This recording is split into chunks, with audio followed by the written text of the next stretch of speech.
इसमें अगर मोदी जी और योगी जी उसमें भागीदारी बने, उनके द्वारा ये कार्य हुआ, माननीय सुप्रीम कोर्ट के द्वारा ये निर्णय लिया गया और इनके कार्यकाल में ये कार्य पूरा हुआ, तो ये श्रेय निश्चित रूप से उनको जाता है। और इसमें मैं राजनीति और ये इसका फायदा लाभ ये मैं नहीं समझती। वो आज टेंट से निकल करके एक भव्य मंदिर में प्रस्थापित हुए हैं, तो ये हम सबके लिए बहुत ही गौरव का विषय है। वहां जागते ही ऐसा भाव विभोर हुई मेरी, तो आंखों में आंसू के अलावा कुछ भी नहीं थे और बहुत ही सुंदर अनुभव था।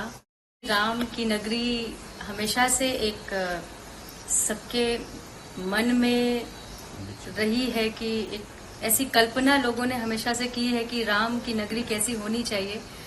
तो वो अब जाके कल्पना हम लोगों ने जो सोचा था, हमारे मन में जो एक दृश्य आता था राम राज्य का, या राम राज्य ऐसा होता था या ऐसा हो सकता है, तो वो आज हम सबकी जो कल्पना थी वो आज साकार हुई है, पूरा हुआ है। और रामनगरी तो हमेशा से मैं आती रही हूँ और पहले भी बहुत अच्छा लगता था, और आज उसकी और भव्यता बढ़ गई है, दिव्यता बढ़ गई है। तो अपने आप में एक अलग सा माहौल यहाँ पर नजर आता है। रामनगरी एंटर होते ही राम मैं महसूस करने लगती हूँ। पहले की अपेक्षा आपकी योजना काफी बदलाव, किसको श्रेय देना चाहते हैं इसका? निश्चित रूप से भाजपा सरकार को, हमारे प्रधानमंत्री मोदी जी और उत्तर प्रदेश के मुख्यमंत्री योगी जी, जिनके अथक प्रयास के बाद जाकर के ये हम सबका सपना साकार हुआ है, तो उनको बहुत बहुत साधुवाद, बहुत बहुत धन्यवाद। हम सब भक्तजनों की कल्पना को, हमारे सपने को साकार करने के लिए। इसकी अगर बात की जाए कि अयोध्या का श्रेय योगी जी, मोदी जी को दिया है, तो कुछ लोग ये बोलते हैं, कहते हैं कि इसका श्रेय लेने के लिए राजनीतिक कोशिश की जा रही है। इस पर कैसे सोचती हैं आप? देखिए, राजनीतिक फायदा लाभ उठाना या ना उठाना ये अलग विषय है। ये तो शुरू से हम सबकी इच्छा थी कि राम मंदिर बने और भव्य रूप में बने, और वो किसके द्वारा हुआ ये मायने नहीं रखता, लेकिन हम सबका जो एक बरसों पुराना जो सपना था वो पूरा हुआ, ये सबसे बड़ी विशेष बात है। और इसमें अगर मोदी जी और योगी जी उसमें भागीदारी बने, उनके द्वारा ये कार्य हुआ, माननीय सुप्रीम कोर्ट के द्वारा ये निर्णय लिया गया और इनके कार्यकाल में ये कार्य पूरा हुआ, तो ये श्रेय निश्चित रूप से उनको जाता है। और इसमें मैं राजनीति और ये इसका फायदा लाभ ये मैं नहीं समझती। ये भक्तजनों का सपना साकार हुआ है। प्रभु राम को जो एक भव्य मंदिर चाहिए था, उन्हें आवश्यकता थी एक दिव्य मंदिर, दिव्य स्थान की, तो पंडाल से लेकर के वो आज टेंट से निकल करके एक भव्य मंदिर में प्रस्थापित हुए हैं, तो ये हम सबके लिए बहुत ही गौरव का विषय है। आप भगवान राम के सम्मुख जब होती हैं तो क्या मन में आता है, कैसे? मैंने जब यहाँ पर दर्शन किया था, पिछली बार जब कार्यक्रम में आई थी, तो मुझे सौभाग्य मिला, प्रभु श्री राम का भव्य दर्शन करने का अवसर मिला।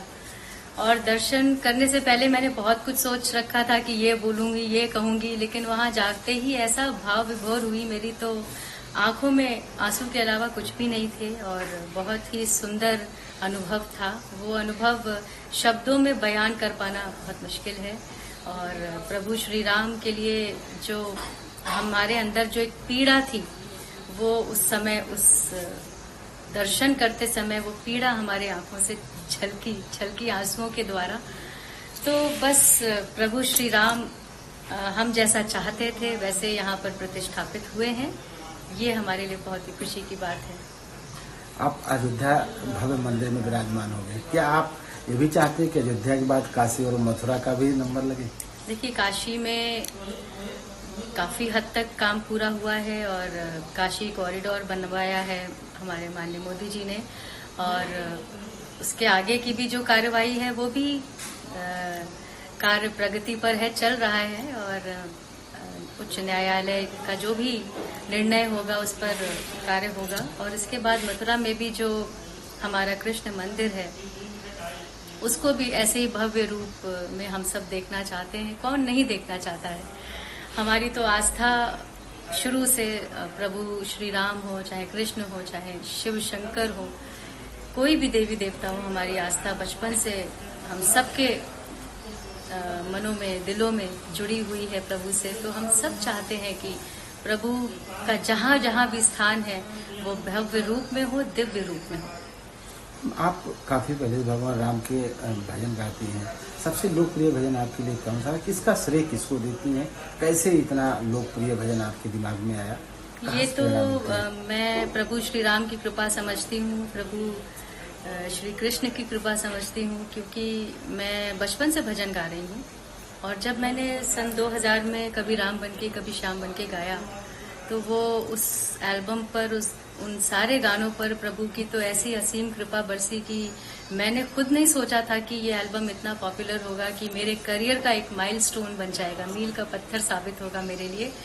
तो आज भी मैं उसी भजन के द्वारा जानी जाती हूँ, पहचानी जाती हूँ। तो ये मेरे लिए बहुत ही गौरव की बात है और प्रभु राम की बड़ी कृपा है।